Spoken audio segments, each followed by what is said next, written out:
Chronique Siliane, livre 2, Le maître de l'oracle. Chapitre 4, Contact. La bibliothécaire n'avait rien trouvé sur un certain Orlim et Nadioska en avait été très déçue, elle avait espéré que quelqu'un pourrait répondre à ses questions. Pourquoi depuis quelque temps faisait-elle des rêves étranges dont ce mystérieux Orlim, qu'elle ne connaissait ni d'Ève ni d'Adam, semblait être l'un des principaux acteurs? Elle nota, en y réfléchissant bien, que ses rêves coïncidaient à peu près avec son expérience chez les navigateurs Silian. Agnelle aurait peut-être une théorie, en tout cas, elle ne perdrait rien à lui demander. Elle prit un petit déjeuner rapide en compagnie de Lige et de sa charmante petite amie Laureline, puis se dirigea vers la passerelle de commandement du vaisseau cité, bien décidée à ôter provisoirement Agnelle à ses responsabilités. Elle actionna la porte sas, et pénétra sous l'immense dôme de verre, où la lumière bleue diffuse et un silence de cathédrale lui ordonnèrent de façon inconsciente de marcher plus lentement en essayant de faire le moins de bruit possible. Elle repéra Agnelle à la table centrale, plongée comme les autres navigateurs, dans la concentration qu'exigeait le contrôle du Vacniel. Il tourna la tête vers Nadioska alors qu'elle s'approchait, et ouvrit les yeux. Sur le coup, elle se demanda comment il avait pu percevoir sa présence, mais après réflexion, elle se dit que cela n'avait pas une grande importance et qu'elle n'était pas venue pour cela de toute façon. Un léger sourire apparut sur le visage d'Agnelle et il se leva pour aller à sa rencontre. « Content de vous revoir », murmura-t-il. « Vos maux de tête ont-ils fini par disparaître ?»« Oui, merci », répondit-elle aussi à voix basse, « mais je ne suis pas là pour cela. Je souhaiterais vous poser des questions. J'aimerais savoir si vous connaissez Orlim, le maître de l'oracle, demanda-t-il alors que ses yeux émeraudes brillaient de malice. Exact. Mais comment pouvez-vous avoir deviné s'exclama-t-elle stupéfaite. Cela fait plusieurs jours que vous interrogez presque tout le monde ici. J'en ai déduit que vous vouliez également en parler avec moi. Ah, fit-elle légèrement vexée. Puis se souvenant qu'Agnelle, suivant ses propres dires, était encore plus sensible à l'univers qui l'entourait que les autres Silians, elle laissa tomber le sujet et reprit. Je rêve de cette personne, cet Orlim, depuis que vous m'avez montré comment accéder à l'espace des navigateurs. Mais, il y a une chose très curieuse. J'ai l'impression que ce ne sont pas des songes ordinaires. Quels éléments vous amènent à penser cela ? D'abord, ils reviennent tous les jours quand je m'endors. D'habitude, ils ne se poursuivent pas de nuit en nuit. Ensuite, ils restent plutôt cohérents, et puis il s'agit de la première fois que je ne me trouve pas au centre de l'histoire. Comprenez-vous ce que je veux dire ? Je rêve que je suis quelqu'un d'autre. Jamais cela ne m'était arrivé auparavant. Et pour finir, ce maître de l'oracle existe bel et bien dans un de vos contes. Je n'ai pas assez d'imagination pour inventer un personnage que je ne connais pas, et qui aurait été décrit dans un de vos livres. Impossible qu'il s'agisse d'une coïncidence. Fort peu probable, effectivement, avoua Agnelle en haussant un sourcil. Avez-vous essayé de vous concentrer pour déterminer les causes de ces rêves et en saisir la signification ? Non, admit-elle sans réellement comprendre ce qu'il voulait dire par là. Et que suis-je supposé faire pour cela ? Nous voyons parfois dans l'espace des navigateurs, ou plutôt nous, sentons des choses, des présences extérieures. Certains d'entre nous affirment que de cette façon. Il marqua une pause, cherchant ses mots. Oui, relança Nadioska surprise par cette hésitation étonnante. Ils disent qu'ils pourraient apercevoir une partie de l'avenir ou du passé, qu'ils se trouveraient en mesure d'observer ou de toucher du doigt des informations qui nous sont habituellement cachées. Ah bon ? Voilà qui semble génial. Et vous faites ça souvent ? Demanda-t-elle enthousiaste. Jamais de façon volontaire, répondit Agnelle en secouant la tête. Il ne s'agit pas de notre but et certains pensent qu'il est même tout à fait déconseillé de le faire. Toutefois, dans votre cas, hésita-t-il, peut-être serait-il intéressant de tenter l'expérience ? D'autant plus que vous dites que vos rêves ont commencé après votre première incursion dans notre espace. Vous pourriez avoir l'occasion d'apprendre pas mal de choses. Voulez-vous essayer ?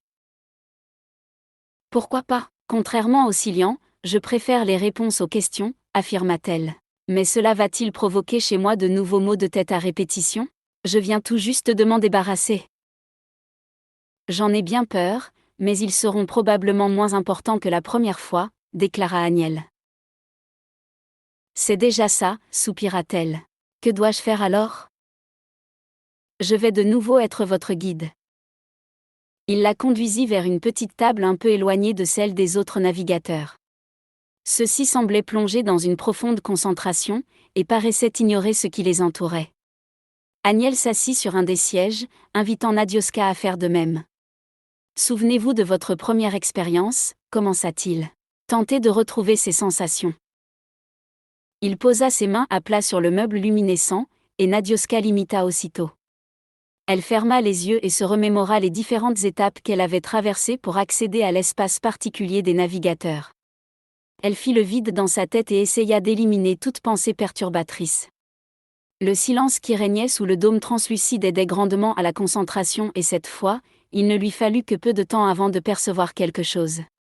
Il lui semblait que, non loin d'elle, un puits luisait dans les ténèbres. Quelques instants supplémentaires furent nécessaires pour réaliser qu'il s'agissait en fait de la table sur laquelle elle avait les mains posées, à la différence que dans son esprit, cette table ressemblait à un gouffre conduisant vers quelque chose d'autre. Elle comprit alors que la première fois elle avait emprunté ce chemin, et se dirigea vers ce puits pour se laisser glisser avec lenteur. Elle remarqua à côté d'elle, une présence lumineuse qui la suivait. Aniel l'observait en souriant. « Vous avez fait de gros progrès », murmura-t-il. « Vous verrez, à présent, cela vous paraîtra de plus en plus facile. » Nadioska ne dit rien, et atterrit en douceur non loin des formes spectrales des autres navigateurs dans leur espace déconcertant. « Que dois-je faire maintenant ?» demanda-t-elle en pensée. « Concentrez-vous sur ce maître de l'oracle et regardez au-delà de notre bulle de vision. Peut-être remarquerez-vous son visage ou quelque chose qui répondra à vos questions. Il ne peut s'agir que d'une expérience personnelle. Je ne peux pas plus vous aider. Vous avez 8 minutes devant vous, avant notre prochain saut. » Nadioska grimaça. Le souvenir de ce saut semblait encore bien présent dans son esprit et elle n'était pas sûre d'avoir envie de revivre cette expérience dans l'immédiat. Elle s'éloigna d'Aniel et des navigateurs en volant comme l'aurait fait un fantôme, pour s'approcher de la limite de ce qu'ils appelaient la « bulle de vision ». Tout ce qui existait au-delà, soleil, galaxies et nébuleuses, paraissait flou et déformé par une sorte d'écran de chaleur, et s'apparentait à des mirages lumineux dans un désert noir. Elle commença à se concentrer en suivant les conseils d'Aniel. Elle réalisa alors avec surprise qu'elle ignorait à quoi Orlim pouvait ressembler. Du coup, elle se focalisa sur son nom en espérant que cela serait suffisant pour avoir des réponses à ses questions. Elle répéta à plusieurs reprises dans son esprit le mot « Orlim », ajoutant de temps à autre son titre de maître de l'oracle. Quelques minutes s'écoulèrent sans que rien de notable ne se déroule, et elle commença à se demander si elle s'y prenait de façon correcte ou bien si tout ceci en valait vraiment la peine. D'autant plus que le temps qui passait la rapprochait de plus en plus du moment fatidique du prochain saut. Elle jeta un coup d'œil derrière elle, gagnée par un début de nervosité, pour vérifier que les navigateurs n'allaient pas effectuer de bond tout de suite. Ils semblaient en pleine concentration, réunis en cercle, impossible de savoir où ils en étaient. Dans le doute, elle décida malgré tout de continuer à tenter sa chance et reporta son regard vers la bulle de vision. Elle prononça le nom d'Orlim pour la énième fois, et là, elle sentit un léger picotement envahir peu à peu ses doigts et ses pieds. Il fut vite suivi par un froid intense. Elle n'avait pas anticipé ce phénomène, et stupéfaite, elle leva ses mains pour les observer. Elles n'avaient pas changé de couleur et elles conservaient leur semi-transparence fantomatique. Tandis qu'elle se posait des questions sur cet événement, la sensation glaciale progressa le long de ses bras et de ses jambes pour bientôt atteindre son torse. Un poids désagréable se mit à peser sur ses poumons, rendant sa respiration difficile et irrégulière. Elle avait maintenant l'impression de se trouver sur une planète gelée et se sentait de plus en plus engourdie. Des volutes de fumée grise se matérialisèrent, devant elle au-delà de la bulle de vision, en réalisant des formes imprécises. « Orlim » murmura-t-elle inquiète. Les courbes continuèrent à bouger, comme sculptées par des mains invisibles, et bientôt Nadioska crut voir les contours d'un visage apparaître. Sur le coup, elle ne sut pas si ce n'était qu'une illusion créée par son cerveau ou bien si au-delà de la sphère, ce visage s'était effectivement formé. « Orlim » tenta-t-elle encore une fois. « Je suis là, Céliane » fit un léger murmure. Désorientée par le faible son, là encore elle ne réussit pas à déterminer si elle avait vraiment entendu quelque chose ou bien si elle l'avait plus ou moins inventé elle-même. « Qui êtes-vous » risqua-t-elle malgré tout. « Celui qui t'a appelé de ses vœux. » J'ai senti ta présence au-delà des possibilités infinies de l'avenir. À présent, je me trouve là, avec toi, dans cet endroit hors du temps et de l'espace. Êtes-vous réel, lui demanda-t-elle alors qu'elle doutait encore de ce qu'il se passait. Oui, répondit le murmure. Et non. J'existe au-delà de ta matérialité. Je suis une entité pensante, intangible, un instrument de l'univers, un outil qui a conservé son utilité hors de sa propre substance. Pendant un instant, Nadioska garda le silence, incapable de comprendre le sens de ses paroles. Puis-je vous rencontrer ailleurs que dans cet espace, continua-t-elle au final. Je veux dire pour de vrai? En chair et en os? Tu le pourrais, mais nous ne pourrions pas communiquer. Pourquoi? Car je suis mort, Céliane. Je ne suis que le résidu de la pensée de l'humain qui autrefois s'appelait Orlim. Un désir envoyé au-delà du temps pour te guider et t'ouvrir les yeux, pour ramener à nous nos enfants perdus. Tu es le chemin sur lequel ils vont marcher. Je me trouve à l'extrémité. Excusez-moi Orlim, reprit Nadioska, mais j'ai du mal à saisir vos paroles. Inutile que tu comprennes Céliane. Tu dois faire une seule chose, te fondre en moi. Baigne-toi dans ma clarté. Laisse-toi t'envelopper. Tu n'as nul besoin d'embrasser le chemin, car tu es ce chemin. Au loin, bien au-delà de la bulle de vision, une lumière éclatante apparut. Nadioska voulut se retourner vers les navigateurs Silian et leur demander s'ils avaient noté la présence de cette nouvelle lumière, mais une force invisible l'en empêcha. Elle se sentait comme paralysée, incapable de détourner son regard. Plonge tes yeux dans les miens Céliane, reprit le murmure. Je suis le bout du chemin et tu es le chemin. Elle fut peu à peu gagnée par un froid intense et un engourdissement inquiétant. Il lui sembla qu'elle ne pouvait plus bouger un seul muscle de son corps. La lueur grossit de façon brusque comme si une supernova venait d'exploser quelque part dans l'univers en face d'elle. Nadioska, appela Aniel d'une voix claire. Nous allons effectuer un saut dans 15 secondes.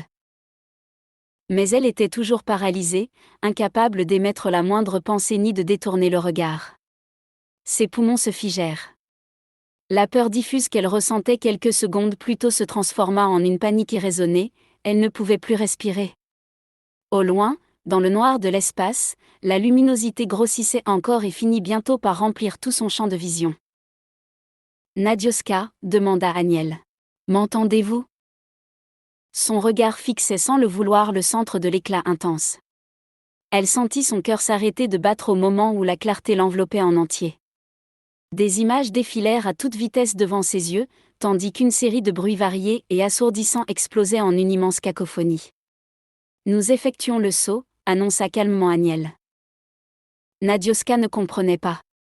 Pourquoi ne faisait-il rien pour l'aider? Ne voyait-il pas la lumière qui envahissait tout? N'entendait-il pas les sons qui surgissaient de toutes parts et emplissaient leur espace? Ne se rendait-il pas compte qu'elle était en train de mourir? Elle eut l'impression que son corps se déchirait en millions de particules tandis que son esprit, fixé sur le centre du soleil qui explosait, refusait d'analyser la situation.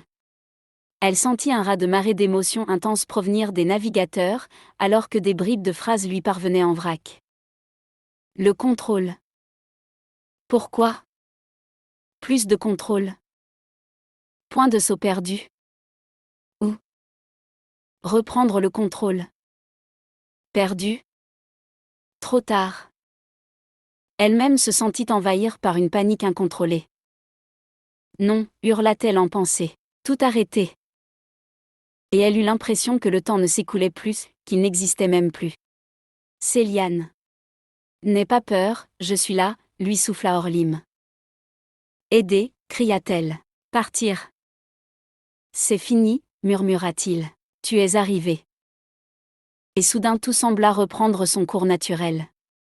Elle s'effondra sur le sol immatériel de la bulle, tout à coup délivrée de sa paralysie. À moitié consciente de ce qu'il se passait autour d'elle, elle perçut Aniel qui s'approchait. Il posa une main sur son front. Ce contact lui fit du bien et chassa de façon immédiate la peur qui la tenaillait, tandis que la chaleur revenait peu à peu dans son corps. Soulagée, son souffle reprit son rythme normal, et ses pensées retrouvèrent un peu de leur clarté. Nadioska, appela Aniel doucement. Comment vous sentez-vous? Mal, réussit-elle à répondre. Savez-vous ce qu'il s'est passé demanda-t-il. Je n'en ai aucune idée, dit-elle en grimaçant. Et savez-vous où nous nous trouvons à présent?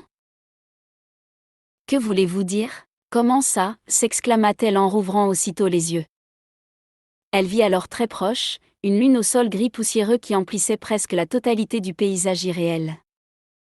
Qu'est-ce que c'est que ça? Demanda-t-elle sidérée. Visiblement, nous sommes dans un système planétaire, annonça Aniel en montrant au loin un soleil qui brillait d'un blanc éclatant. Mais, commença-t-elle, nous nous trouvions dans le vide, comment nous sommes-nous retrouvés là? Moi et les autres navigateurs avons perdu le contrôle du Vakniel durant quelques dixièmes de seconde, affirma-t-il. En réalité, je ne vois qu'une seule explication, vous nous avez amenés ici. Moi, octa-t-elle. Que s'est-il passé exactement? Demanda-t-il d'une voix douce pour apaiser quelque peu la jeune femme. J'ai vu Orly mais il y a eu cette lumière? Une lumière? Vous n'avez rien vu? Non, affirma Aniel. Ni moi ni aucun des autres navigateurs, ajouta-t-il en se tournant vers ses compagnons qui restaient silencieux et perplexes. Il y avait de la lumière partout et moi j'étais paralysé. Je ne pouvais plus bouger. Pourquoi n'avez-vous rien vu? Et le bruit? Vous n'avez pas entendu l'immense vacarme qu'il y a eu? Alors qu'Aniel allait répondre, un des Silians se mit à crier, le regard fixé sur un point dans l'espace. Collision. Nadioska leva les yeux et vit à son tour l'objet qui fonçait droit sur le vaisseau cité. Aniel se releva brusquement. Nous devons éviter, commença-t-il. Totalement pris au dépourvu, le groupe tenta de rétablir au plus vite le contrôle du Vakniel afin de l'éloigner. Vous n'aurez jamais le temps, murmura Nadioska en suivant du regard l'engin qui ressemblait à un minuscule vaisseau spatial. Il se rapprochait à grande vitesse et les navigateurs peu habitués à travailler dans le stress n'arrivaient pas à donner d'ordre cohérent au vaisseau cité. Trop tard, affirma Nadioska en secouant la tête. Alors que la collision semblait devenue inévitable, l'objet effectua une brusque embardée et changea radicalement de direction pour foncer droit vers la lune avoisinante. Nadioska et les Silians l'observèrent, ne pouvant rien faire pour l'aider. Quelques petites gerbes de gaz blanc jaillirent de plusieurs moteurs et le vaisseau accusa une légère décélération. Pas suffisant, nota Nadioska forte de son expérience de pilote. Quelques secondes plus tard, l'engin percutait violemment le sol de l'astre mort dans un geyser de poussière grise, en donnant ainsi raison à ses pronostics. Nous devons prévenir toute notre communauté, signala l'un des navigateurs. Venez Nadioska, nous allons rejoindre le monde réel, dit Aniel d'une voix plus ferme qu'à l'accoutumée. Oui, murmura-t-elle en se levant. Aniel lui attrapa la main, et il s'envola en emmenant la jeune femme avec lui, vers la lumière du puits, la sortie de leur étrange univers. Une fois de retour sur la passerelle, elle fut prise d'un violent vertige qui l'obligea à s'agripper à la table pour ne pas tomber de son siège. Voulez-vous que j'appelle un médecin? S'inquiéta Aniel. Non, je vous remercie, mais je crois que ça va aller, répondit-elle en sentant le malaise s'estomper peu à peu. Nadioska leva les yeux vers le dôme de verre, tandis qu'Aniel et les autres navigateurs se connectaient au Naal. La lune se situait là, toute proche si bien qu'on pouvait même distinguer à l'œil nu les irrégularités de son paysage et l'impact que le petit engin avait fait en s'écrasant sur son sol. J'espère que ceux qui se trouvaient à l'intérieur vont bien, pensa-t-elle. Dans le Naal, pendant ce temps, régnait une forte agitation. De nombreux Silians envoyaient une multitude de questions créant un désordre et un brouhaha intense. Certains d'entre eux avaient soudainement vu le planétoïde apparaître à moins d'une centaine de kilomètres du Vakniel, puis le minuscule vaisseau foncer vers eux avant de dévier sa trajectoire et de percuter la surface. Je demande à tout le monde de conserver son calme, commanda Dvalim dans le Naal d'une voix autoritaire qui lui ressemblait peu. Faites silence et écoutons nos navigateurs. Le brouhaha cessa brusquement comme par magie et l'une des personnes de Car prit la parole. Il ne s'agit pour le moment que d'une simple théorie, commença-t-il, mais nous pensons que Nadioska nous a conduits dans cette galaxie. Dans le Naal, des vagues d'émotions diverses émergèrent, s'entrechoquant en créant des remous chaotiques. Comment va Nad? S'enquit Jade en brisant quelque peu la houle, comme l'aurait fait un récif. Bien, répondit l'autre après un court moment indiquant qu'il avait vérifié avant. Où sommes-nous exactement ? Questionna Dvalim. Je crois que nous sommes dans la galaxie que nous cherchions à atteindre, répliqua le navigateur avec une légère hésitation. Peut-être même dans le système solaire qui a vu naître notre civilisation. Les vagues d'émotions enflèrent au sein du Nahal. Stupéfaction, inquiétude, mais aussi une certaine joie se mêlaient, tandis qu'un brouillard de murmures montait au-dessus des remous. Que s'est-il passé avec l'objet que nous avons croisé ? Demanda Dvalim. Cette fois, ce fut Aniel qui prit la parole pour répondre. Il a dû nous voir brusquement apparaître sur sa trajectoire. Il a effectué une manœuvre qui l'a propulsé vers cette lune pour éviter une collision avec nous. Nous avons noté des signes indiquant que les pilotes ont tenté de freiner leur chute, mais sans résultat. Les vagues grossirent encore dans le Nahal, créant une atmosphère électrique. Nous pouvons donc nous considérer comme responsables de cet accident, en conclut Dvalim. En quelque sorte, oui, répondit le navigateur avec une pointe de regret. Par conséquent, notre devoir consiste à organiser une mission de sauvetage, affirma le conseiller. Pendant quelques secondes, le silence se fit dans le Nahal, puis une voix claire et déterminée s'éleva. « Je me porte volontaire pour cette mission », proposa Iridris. Un calme étrange s'installa et l'attention de tout le monde se reporta vers la jeune femme. Un vent de respect et d'admiration envahit tout l'espace, tandis qu'elle reprenait de nouveau la parole. « Quelqu'un d'autre souhaite-t-il se joindre à moi ? » « Bien sûr », s'écria Ilan d'une voix joyeuse. « Je viens avec toi, que ferais-tu sans moi de toute façon ?» Iridris envoya à travers le Nahal des sentiments hautement réprobateurs. « Je compte sur toi pour rester sérieux », avertit-elle comme si elle grondait un enfant. « Ce n'est pas le moment de faire tes clowneries habituelles. » « Voyons, tu me connais » répliqua Ilan faussement fâché. « Oui, justement » répondit-elle. « Il y a peut-être des vies en danger, alors, s'il te plaît, essaie de prendre ceci un peu au sérieux. » Iridris a tout à fait raison, intervint Dvalim. « Mes enfants, veuillez vous préparer immédiatement.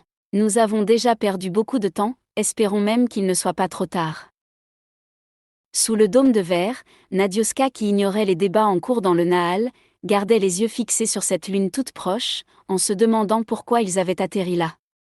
Jade, qui venait de se téléporter non loin, pénétra sur la passerelle de commandement et se dirigea d'un pas rapide vers elle. « Comment vas-tu » l'interrogea-t-il en s'asseyant à ses côtés. Elle se retourna vers lui et le regarda l'air accablé. « Pas de problème pour moi, dit-elle en soupirant. Mais s'il y a quelqu'un là-dedans, ajouta-t-elle en montrant du doigt le vaisseau écrasé. Il posa une main sur la sienne. On va s'en occuper, signala-t-il. Iridris et Ilan vont aller voir sur place. Une section entière au cœur du Vakniel était consacrée aux sorties extravéhiculaires, c'est-à-dire dans l'espace. Les Silians l'avaient baptisée la ruche, car elle se composait d'une multitude de pièces hexagonales, ressemblant à des cellules façonnées par des abeilles, à ce détail près qu'elles étaient de taille humaine.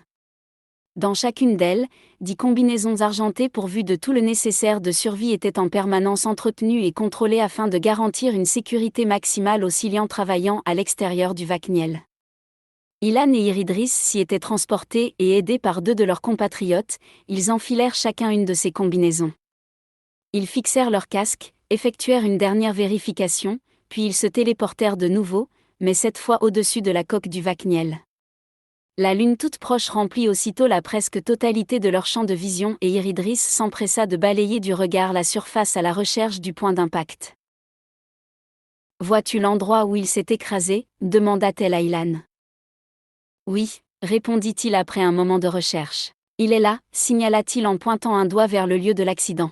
« Exact.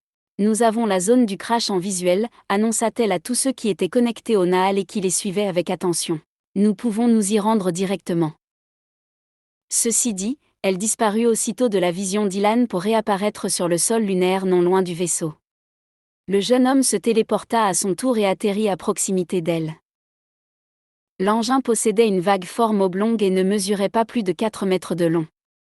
Couché sur un de ses flancs, son nez en partie enfoui sous la poussière grise, sa structure semblait malgré tout en bon état. Une longue traînée noire derrière lui indiquait qu'il avait glissé sur plusieurs centaines de mètres avant de s'arrêter. Ce vaisseau m'a l'air très primitif, constata Ilan en commençant à se déplacer pour en faire le tour.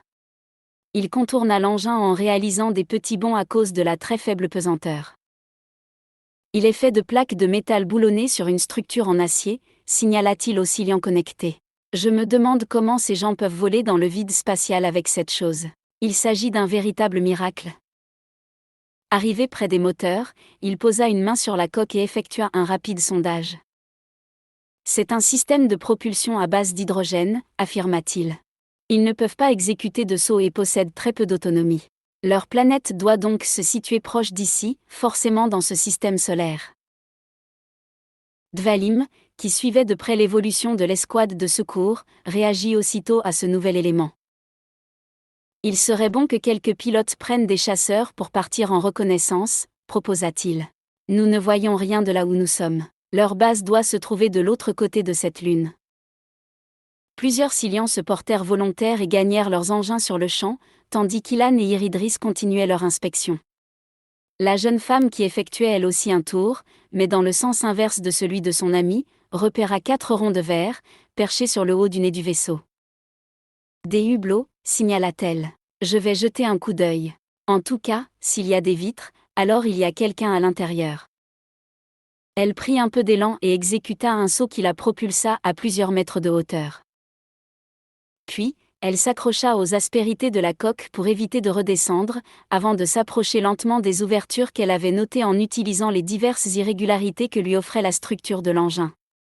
De l'autre côté de la glace, elle vit 2 formes engoncées dans de gros scaphandres gris clair et boursouflés, totalement immobiles. Un énorme casque au vert teinté recouvrait leur tête, si bien qu'Iridris ne pouvait pas observer leur visage.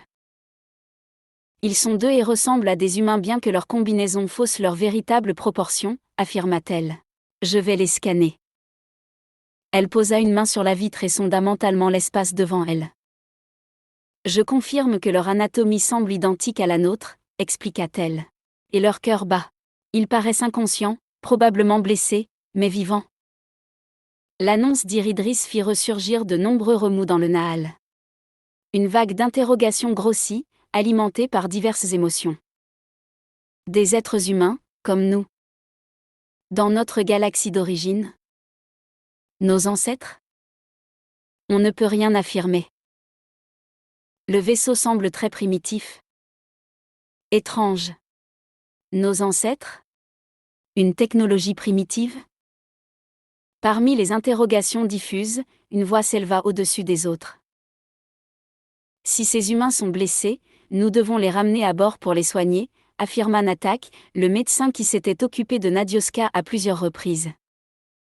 Je suis d'accord sur le principe, répondit Dvalim, mais un problème va se poser à nous très rapidement, nous allons devoir décider si oui ou non, nous allons effectuer un contact direct avec cette civilisation. Ils ne semblent pas évoluer technologiquement. Nous devrions rester cachés à leurs yeux, proposa un Silian dans le Nahal. Erreur, répliqua alors quelqu'un d'autre. Notre précédente démarche concernant le fait de ne pas nous montrer a été un échec. Nous avons permis l'apparition d'un groupuscule dangereux pour nous et pour le reste de la galaxie. Nous aurions dû nous présenter et faire profiter la Confédération de nos connaissances et de notre sagesse. De nombreux problèmes auraient été évités. Il ne s'agit que d'une simple hypothèse, intervint Jade. Tout cela est maintenant du passé et nous ne pouvons pas revenir en arrière ni changer quoi que ce soit. Tenter de savoir ce qui aurait pu arriver si nous nous étions comportés de façon différente n'est que pure spéculation. Cette conversation ne règle pas notre souci le plus urgent, signala Dvalim. Je préconise dans l'immédiat de soigner ces 2 humains blessés, insista Natak. Nous déciderons ensuite de l'attitude à adopter envers leur civilisation. J'imagine que la majorité d'entre nous est d'accord pour venir en aide à ces gens, demanda Dvalim à tous les Silians connectés. Un oui presque unanime envahit le Nahal. Le conseiller proposa alors à 2 des chasseurs partis en reconnaissance de rejoindre Ilan et Iridris sur le lieu de l'accident. Quelques instants plus tard, les volontaires au remorquage s'approchaient du point d'impact à faible vitesse. Ils se positionnèrent en vol stationnaire à 2 mètres au-dessus de l'engin étranger, puis avec précaution, laissèrent des filins munis de grappins magnétiques descendre assez bas pour que les 2 Silians au sol puissent les attraper sans problème. Mais une accroche sur l'arrière du vaisseau, demanda Iridris à Ilan. Moi, je m'occupe de l'avant. À tes ordres, chef, répondit-il. La jeune femme ne put s'empêcher d'émettre un soupir de protestation. Incapable de rester sérieux pendant plus de 10 secondes, celui-ci, grommela-t-elle pour elle-même. Après avoir placé les grappins et avoir vérifié qu'ils paraissaient solidement fixés, Iridris s'adressa aux 2 chasseurs. Parfait, cela tient bien. Par contre, faites très attention en le remorquant. Ces humains sont blessés et l'état de leur cabine semble préoccupant. À la moindre fausse manœuvre, vous risquez de les tuer. Bien compris, Iridris, affirma l'un d'entre eux. Nous allons faire de notre mieux. Nadioska observait, depuis le dôme de verre, les opérations avec curiosité. Elle ne pouvait pas distinguer grand-chose de là où elle se trouvait, mais le peu qu'elle voyait l'intriguait au plus haut point. Que font-ils ? demanda-t-elle à Jade. Ils arriment le vaisseau pour pouvoir l'amener à bord du Vakniel, répondit-il. Pourquoi ? Que allez-vous faire de lui ? Il y a des êtres vivants et ils sont blessés. Nous allons les soigner. Ah bon ? murmura-t-elle. Oui, des humains. Ça alors, continua-t-elle à voix basse. Il y a donc des humains dans cette galaxie. Décidons-nous d'établir un contact avec eux, relança quelqu'un dans le Nahal. Un contact, s'étonna Jade. Je crois que c'est déjà fait. Il s'agissait même d'un contact plutôt percutant. Je vous rappelle qu'on a failli se rentrer dedans. Si vous trouvez que ce n'est pas du contact, ça. Ce n'est pas le moment de faire de l'humour, Jade, gronda Dvalim. Tout ceci est très sérieux et concerne l'avenir de notre civilisation. Nous devons faire un choix décisif. Devons-nous vraiment en faire un ? reprit le jeune homme. Ces humains nous ont vus. Ils ont failli percuter notre vaisseau-cité et à présent, nous allons les soigner. Comment allons-nous les rendre à leur peuple ? Allons-nous réparer leur petite capsule spatiale et les renvoyer gentiment chez eux après leur avoir effacé la mémoire ? Vous souhaitez réellement faire ça ? Et si ces gens étaient nos cousins ? S'ils descendaient eux aussi de nos ancêtres ? Savez-vous pourquoi Nad nous a téléportés dans ce système précis et par ailleurs ? D'accord, elle-même l'ignore, mais il y a forcément une raison. Nous devons l'apprendre et le meilleur moyen d'y arriver consiste à aller se présenter à ce peuple. Un calme plat presque irréel s'établit dans le Nahal pendant que chacun méditait sur les paroles du fils du conseiller, qui pour une fois ne manquait pas de bon sens. Le silence dura encore pendant plusieurs secondes avant qu'un Silian ne décide de reprendre. Peut-être devrions-nous tenter d'interroger Nadioska, proposa-t-il. Une partie d'elle-même connaît peut-être quelque chose. Il s'agit d'une possibilité, confirma Dvalim. Jade, vois avec elle ce qu'il s'est passé. Elle possède peut-être les clés de tout ceci sans le savoir. Nous devons en apprendre plus. De plus, je lance officiellement un débat de fond dans le Nahal quant à la question de nous présenter ou non auprès de ce peuple. Que chacun y participe. Des êtres humains, répéta Nadioska. Nad, il va falloir que tu m'expliques ce qui s'est déroulé chez les navigateurs, reprit Jade à voix haute. Et surtout, sans omettre aucun détail. Tout est important, tu dois me dire absolument tout. Je veux bien, mais pourquoi ? Nous tentons de saisir pourquoi nous avons atterri dans ce système. J'aimerais bien le savoir moi-même, s'exclama-t-elle. Nous allons essayer de comprendre ensemble. Elle abandonna sa contemplation, et plongea son regard dans celui de Jade. Est-ce que ça signifie que tu vas passer un peu de temps avec moi ? demanda-t-elle en esquissant un sourire. Tu es ma mission prioritaire, affirma-t-il en faisant un clin d'œil. Les chasseurs ramenaient leurs précieux chargements avec d'infinies précautions, tandis qu'Ilan et Iridris surveillaient de loin les manœuvres, se téléportant de temps à autre pour rester à quelques dizaines de mètres, dans le but d'intervenir rapidement en cas de problème. Une gigantesque porte sas s'ouvrit sur le flanc droit du Vakniel, donnant accès à l'un des 4 hangars que possédait le vaisseau-cité. Il servait à la fois de pont d'envol et d'atterrissage, mais aussi de garage pour les navettes silianes. Les 2 chasseurs y pénétrèrent très lentement, laissant peu à peu la capsule qu'ils tiraient s'adapter à la pesanteur du Vakniel. Aidés par les quelques Silians présents qui les guidaient grâce au Nahal, ils la posèrent sur le sol avec d'infinies précautions. 2 Silians vinrent alors au contact du vaisseau étranger afin d'en détacher les grappins magnétiques. Libérés de leur chargement, les 2 éclaireurs repartirent pour reprendre leur mission initiale. Ilan et Iridris se téléportèrent quant à eux, dans une des cellules de la ruche pour y enlever leur combinaison spatiale. Ils se trouvent à bord, avertit l'un des Silians. Plusieurs médecins, dont Natak, arrivèrent aussitôt dans un des coins du hangar, sur la zone des cercles noirs, et s'approchèrent de la capsule en l'observant avec une certaine curiosité. Nous devrions ouvrir le sas rapidement, conseilla l'un d'entre eux. S'il manque d'oxygène, il faut les sortir de là au plus vite. Plusieurs des Silians qui avaient précédemment aidé à l'atterrissage entourèrent l'engin en sondant mentalement la coque. Je détecte un système, dit l'un d'entre eux. Je vais l'activer. Aussitôt une petite déflagration se fit entendre, tandis qu'une plaque d'acier tombait lourdement au sol. Nous avons maintenant accès à leur cabine, signala le Silian au reste du Nahal. Natak, le médecin qui comme à son habitude arborait une superbe explosion capillaire, s'approcha à son tour et observa l'intérieur du cockpit. Déjà très exigu, l'espace était en plus encombré de nombreux câbles et tuyaux au diamètre divers, qui reliaient les différents instruments de bord au panneau de commande. Avant que vous n'essayiez de les sortir de là, je vais scanner leur état physique, dit-il aux autres Silians. Cela dit, il plongea le haut de son corps dans la minuscule cabine en prenant garde à ne pas endommager encore plus l'appareil. Puis, tour à tour il posa la main sur les casques des 2 humains immobiles engoncés dans leur combinaison spatiale. Faites bien attention, signala-t-il à ses compatriotes, l'un d'entre eux a une commotion cérébrale et saigne abondamment au niveau de l'arcade sourcilière. L'autre a plusieurs côtes cassées ainsi que l'avant-bras coincé sous un tas de ferraille. D'autre part, ils sont tous les 2 inconscients. Compris, affirma l'un des Silians chargés d'évacuer les 2 étrangers. De son côté, Nadioska ignorant totalement ce qu'il se passait dans le hangar bouillait intérieurement. Alors, où en sont-ils demanda-t-elle au bout d'un moment. Ils vont tenter de sortir les 2 hommes qui sont blessés, répondit Jade. Au moins, ils ne sont pas morts, dit-elle soulagée. Oui, c'est déjà ça. Ça aurait été dommage d'expliquer à ce peuple que pour notre première rencontre, nous avons causé un accident qui a tué 2 des leurs. Quelle horreur, s'exclama Nadioska. Elle grimaça en imaginant le pauvre Dvalim annoncer la chose aux dirigeants de la civilisation étrangère, difficile ensuite, d'établir des rapports diplomatiques sereins. Quant aux éclaireurs partis en reconnaissance, ils revenaient vers le Vakniel avec de nouvelles informations.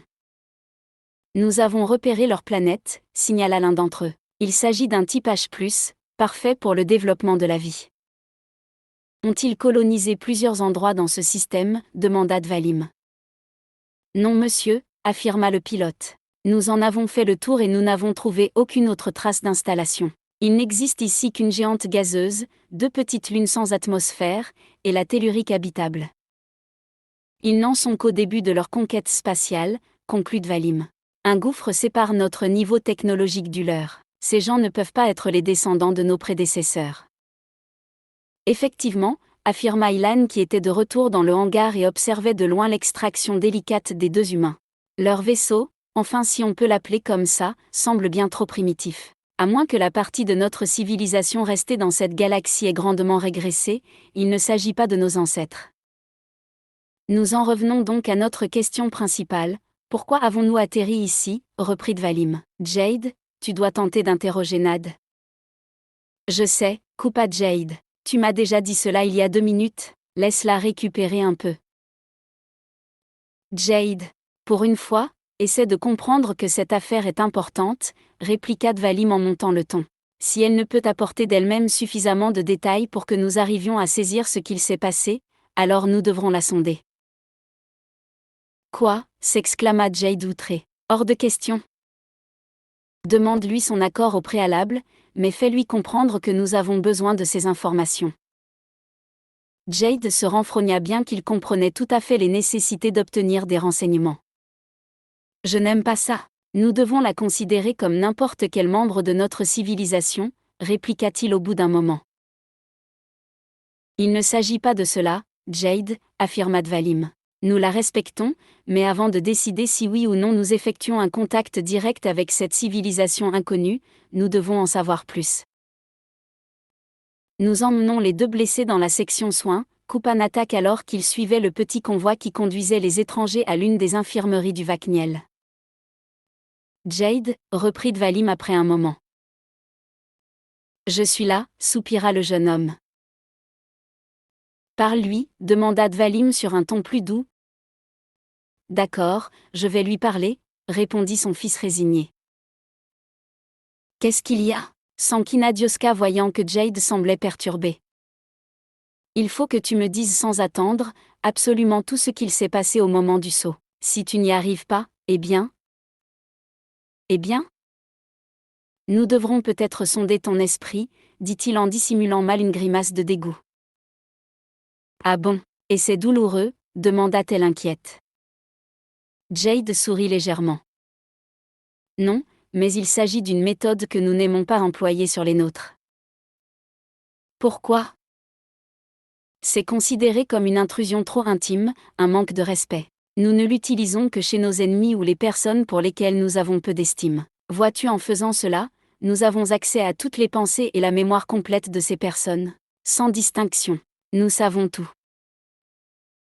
Oh, fit Nadioska en fronçant les sourcils et grimaçant à son tour. Je préférerais éviter ça. Moi aussi, affirma-t-il, alors raconte-moi tout en détail et n'omets absolument rien, même ce qui te paraît insignifiant. D'accord, dit-elle en essayant de se rappeler des moindres parcelles de son expérience étrange dans le monde des navigateurs. Tandis que les médecins soignaient les deux blessés humains, Nadioska relata ce qu'elle avait vécu à Jade, qui diffusait ce qu'il entendait à travers tout le Nahal. Elle s'efforça de ne rien oublier, trouvant la perspective du sondage Cillian peu attractive. Quelqu'un en déduit quelque chose, demanda Jade quand elle eut terminé son récit. Pour ma part, j'en retire que cet Orlim voulait que nous arrivions ici, affirma Ilan pour une fois plein de bon sens. Sauf que nous ne savons pas qui est cet Orlim et pourquoi ce système solaire en particulier, s'exclama Dvalim. La réponse réside peut-être sur la planète de ce peuple, intervint Iridris. Le silence se fit dans le Nahal, suivi par un faible bourdonnement de pensées diffuses. Votre réflexion semble intéressante, Iridris, remarqua Dvalim. Cela pencherait en faveur de prendre contact avec eux. Il n'y a qu'un monde habité ici, reprit Ilan. Si nous sommes arrivés là, il ne s'agit pas d'un hasard, donc je suis d'accord avec Irid. La solution se trouve peut-être sur leur planète. Merci Ilan, répondit Iridris avec une pointe d'humour dans la voix. Mais je t'en prie très cher ami. Tout le plaisir est pour moi, répliqua Ilan sur le même ton. Mes enfants, j'aimerais vous demander un peu de sérieux, intervint Dvalim. Le débat continue, nous prendrons notre décision demain. Dans le bureau du grand chancelier Hicham, le gouverneur suprême de la Confédération des planètes, la pluie battait inlassablement les vitres, tandis que le ciel d'un gris profond diffusait si peu d'éclairage qu'il avait dû allumer une petite lampe d'appoint. Hicham possédait encore une prestance importante malgré son âge avancé. Sa haute stature et son port altier imposaient le respect parmi ses collaborateurs, ses partisans et même chez ses opposants. Il regardait les gouttes glisser le long des carreaux et se projeter, par un jeu d'ombre et de lumière, sur les tapis précieux, tout en écoutant d'une oreille distraite son secrétaire lire un rapport. À part dans le halo émis par la lampe, toute la pièce semblait baignée sous l'eau, et les tableaux représentant les grands chanceliers précédents paraissaient presque pleurer. Son subordonné avait commencé, depuis un bon quart d'heure, sa consultation de la liste de toutes les actions menées par l'APC pour enquêter et comprendre comment des milliers de personnes avaient brusquement disparu sans laisser de traces. Chaque jour qui passait faisait grossir l'inquiétude dans la Confédération, et sur certaines planètes, le niveau de paranoïa était tel que des couvre-feux avaient été mis en place. L'APC, qui piétinait lamentablement dans ses recherches, n'arrangeait rien à la situation. Le secrétaire finit son rapport, et conclut sur un ton neutre que pour le moment l'APC ne pouvait se prononcer sur ce dossier. Le grand chancelier se leva pour s'approcher de la vitre. « Avez-vous autre chose à me dire » demanda-t-il sans se retourner. « Non monsieur, nous avons terminé de voir les affaires de la journée. » Dans ce cas, veuillez me laisser.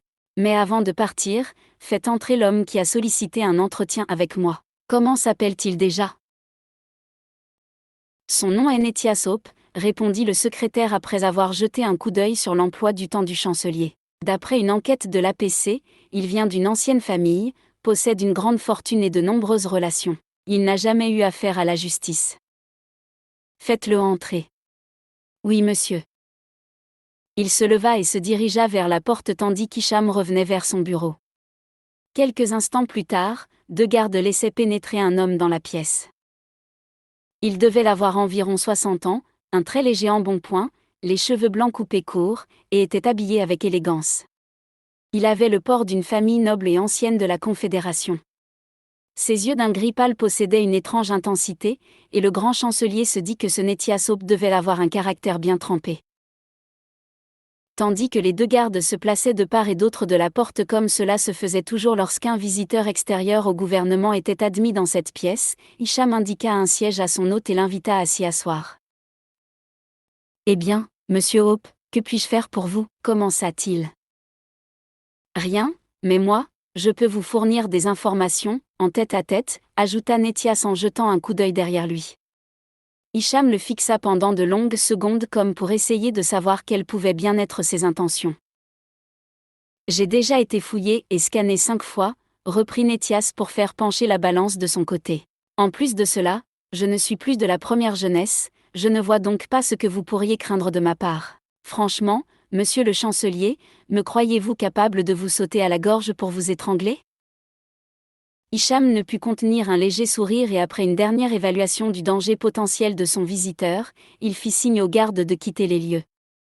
Ceux-ci, peu habitués à laisser le chef du gouvernement seul en compagnie d'un étranger, eurent un moment d'hésitation. « Messieurs, insista Hicham sur un ton plus ferme, je vous ai donné un ordre ?» Avec réticence, ils s'exécutèrent et sortirent de la pièce pour reprendre leur faction de l'autre côté de la porte. « Eh bien, que voulez-vous » demanda alors Hicham. « Une question directe mérite une réponse tout aussi directe, commença Nethias. Toutefois, je vais plutôt vous en poser une à mon tour. Avez-vous déjà entendu parler de l'ordre nouveau ?» Le grand chancelier se raidit brusquement, soudain sur la défensive. Il fixa son hôte en fronçant les sourcils. « Pourquoi ? Vous en faites partie » répliqua-t-il d'un ton sec. Nethias eut un petit rire et secoua la tête en signe de négation. « Oh non » s'exclama-t-il. « Pour rien au monde, mais votre réaction me fait penser que vous en avez déjà entendu parler. » Le grand chancelier resta silencieux pendant un instant, jaugeant du regard l'homme qu'il avait en face de lui.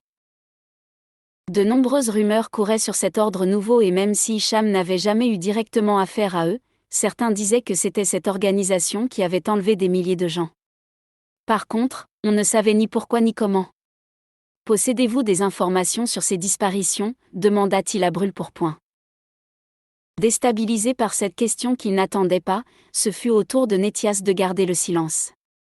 Bien sûr qu'il connaissait la vérité, mais il avait promis un jour, il y a bien longtemps de cela, de ne jamais révéler la présence des Silians au reste de la Confédération. Malgré lui, une série de souvenirs s'imposa à son esprit. Alors qu'il venait tout juste de sortir de l'adolescence et qu'une partie de lui refusait l'avenir doré que lui offrait sa richissime famille, il avait pris quelques affaires et avait discrètement quitté le manoir pour partir à l'aventure. Au détour d'une planète, il était tombé par hasard sur Jade. Ce jeune homme, non seulement semblait avoir le même âge que lui, mais son caractère profondément rebelle le rendit tout de suite sympathique aux yeux de Nethias. S'ensuivirent quelques années, durant lesquelles ils errèrent tous deux d'un bout à l'autre de la galaxie, collectionnant les bagarres dans les bars louches et les belles filles qui pouvaient traîner de ci de là. C'était le bon temps, le temps où les soucis n'étaient pas importants, où le lendemain était promesse d'aventure et de nouveautés en tout genre. Que ne ferait-il pas pour revivre ces moments ? Mais tout avait basculé du jour au lendemain, lorsqu'il apprit le décès de ses parents dans un accident. Cela faisait des années qu'il ne les avait pas vus et il n'avait pas été là le jour fatidique, il ne se le pardonnerait probablement jamais. Accompagné de Jade, il était retourné dans son manoir familial, maintenant vide, et avait décidé de s'y installer et d'y mener une vie paisible au service de l'art. Au lieu de l'éloigner de cette décision qui lui retirait la présence de son compagnon de 400 coups, Jade soutint Nethias et lui promit de revenir souvent lui rendre visite. Au fil du temps, Nethias avait vieilli, mais étrangement Jade n'avait pas pris une ride. Alors qu'un jour Nethias interrogeait son meilleur ami sur le secret de sa jeunesse, Jade avait fini par lui avouer l'existence des Silians. Il lui avait fait jurer de ne jamais rien dire à personne, puis lui avait expliqué qui étaient les Silians, leur mode de gouvernement, leur histoire, le Naal et tout le reste. La seule chose qu'il n'avait jamais révélée était la localisation de leur planète. Jade demanda à Nethias, en échange de cette révélation, de servir de jonction aux fantômes qui voyageaient à travers la galaxie. Une poignée de confédérés se trouvait dans le secret et aidait les Silians, ceux-ci les avaient baptisés des « contacts ». Nethias était donc devenu un de ces « contacts », et avec plaisir, il voyait débarquer régulièrement quelques Silians en quête de renseignements ou de caches provisoires. Bien sûr, c'était Jade qui venait le plus souvent. Et puis, il y a quelque temps de cela, Jade était arrivé pour lui annoncer que les Silians avaient pris la décision de quitter cette galaxie. Il lui avait expliqué le pourquoi de cette décision, en lui affirmant qu'il ne s'agissait pas d'un adieu. Après tout, ils étaient capables de se téléporter, quelle que soit la distance, pourvu qu'ils maîtrisaient la position de l'endroit où ils souhaitaient se rendre. Et Jade connaissait bien le manoir de Nethias. Il avait tout de même ajouté que vu le travail que nécessitait le Vakniel, il ne pourrait probablement pas revenir avant de nombreux mois. À présent, ils étaient tous partis, et Nethias se demandait dans quelle mesure il était toujours tenu par sa promesse. Peut-être le fait de révéler l'existence des Silians pourrait permettre au grand chancelier d'oublier cette histoire de disparition pour se concentrer sur le véritable problème, l'ordre nouveau. Alors, insista Hicham, restez patient pendant que Nethias réfléchissait. Effectivement. Je sais ce qu'il s'est passé, et pourquoi tous ces gens se sont évanouis dans la nature, finit par dire Nethias. Des enlèvements ?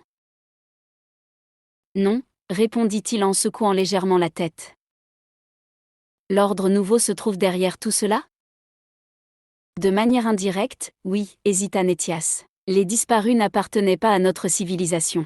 Ils sont beaucoup plus évolués que nous et ont choisi de fuir devant la menace que représente cette organisation fanatique. Le grand chancelier éclata de rire, se disant que ce pauvre homme avait totalement perdu l'esprit, mais il s'arrêta brusquement en voyant qu'il semblait tout à fait sérieux. « Que me racontez-vous là » s'exclama Hicham. En temps normal, je ne vous aurais jamais avoué cela, mais maintenant, j'imagine que je le peux. Je sais à quel point cela peut paraître idiot, mais je vais vous donner quelques détails qui vous feront peut-être changer d'avis, du moins je l'espère.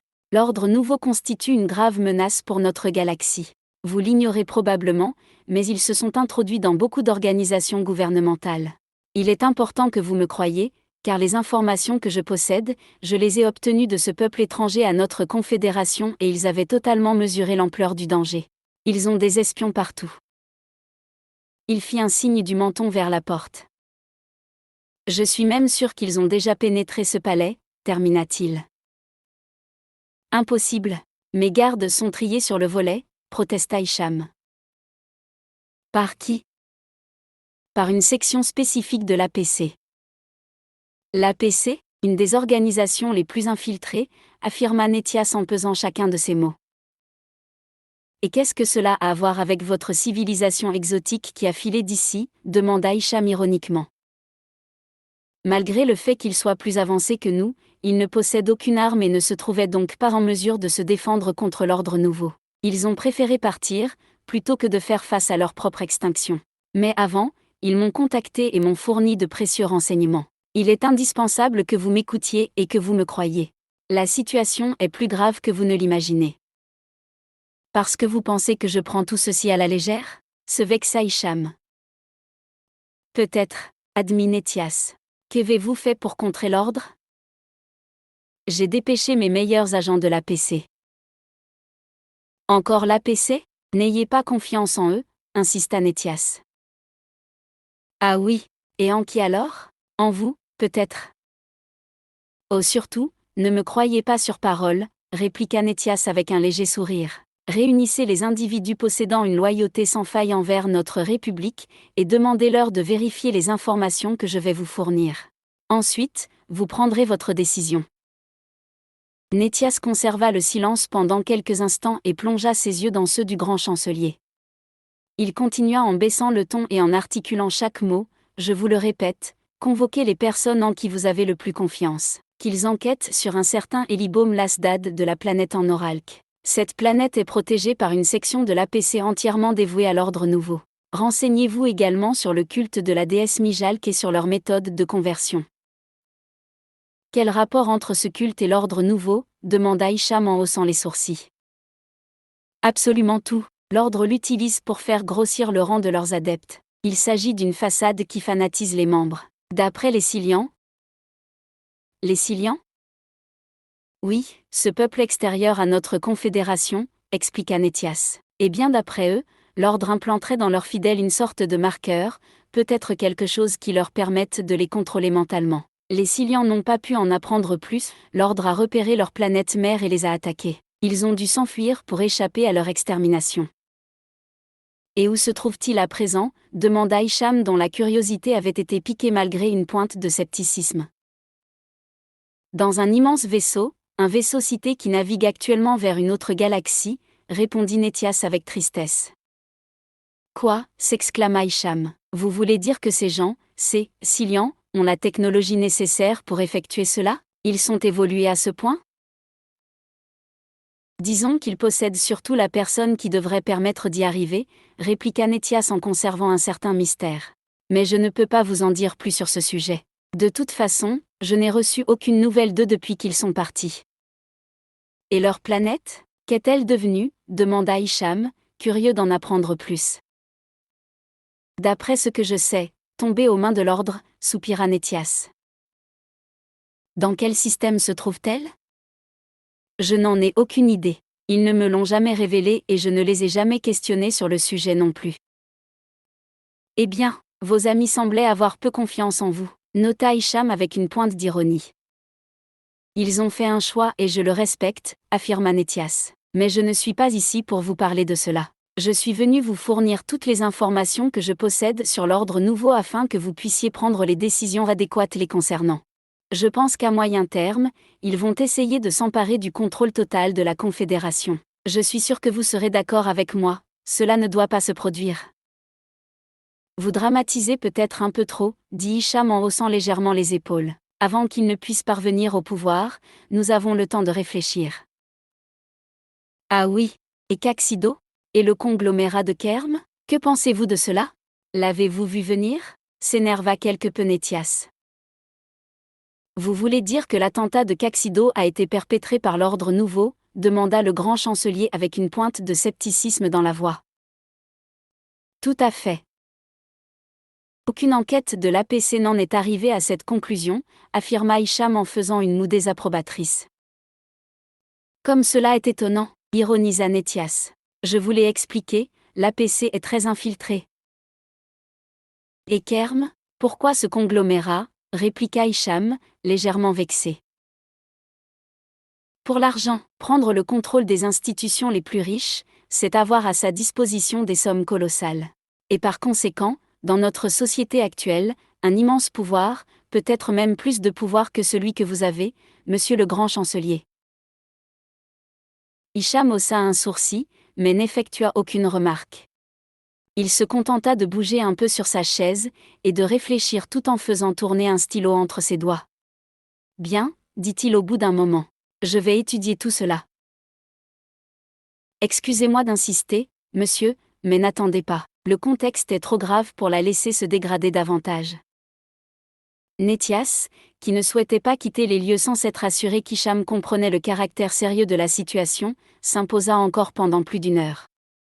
Il fouilla sa mémoire dans les moindres recoins pour lui fournir la totalité des informations qu'il possédait lui-même au sujet de l'ordre nouveau. Finalement arrivé à court d'arguments, il remercia le grand chancelier de lui avoir consacré autant de temps. Les deux hommes se saluèrent courtoisement et quelques minutes plus tard, Nétias sortait du palais gouvernemental sous les yeux des gardes en faction. Le soir était tombé, l'averse avait cessé, et une petite brise fraîche apportait les odeurs d'une nature lavée par la pluie. À quelques pas de là, de magnifiques jardins faisaient la fierté de la planète capitale et pendant un moment, Nétias fut tenté d'aller s'y promener pour oublier sa tristesse et ses soucis. Il renonça à son idée après une courte hésitation, il se sentait finalement peu enclin à cette promenade au milieu d'une végétation luxuriante. Ses amis Cillian et surtout Jade lui manquaient de façon cruelle. Quant à l'avance inexorable de l'ordre, il oscillait encore entre deux sentiments, le désespoir ou bien la peur. Malgré tout, il avait réalisé la promesse qu'il s'était faite à lui-même, même si dans un premier temps, il avait refusé d'effectuer quoi que ce soit, il avait au final choisi d'agir face à la montée en puissance de l'ordre. Tout semblait plus triste pour lui depuis la disparition des Cillian, moins attrayant, comme s'ils avaient emmené avec eux sa joie de vivre naturelle. Parfois, il espérait encore qu'il reviendrait rapidement dans cette galaxie, mais il chassait cet espoir de ses pensées, sachant bien que ce voyage, en quête de leurs origines, avait été décidé depuis fort longtemps, et qu'il leur tenait à cœur. Même si l'ordre l'avait précipité, les Cillian comptaient partir de toute façon. C'était dans cet état d'esprit particulièrement morose qu'il s'était résolu à agir pour la Confédération, sa confédération. Cela faisait des lustres qu'il avait oublié qu'il n'était pas un Cillian.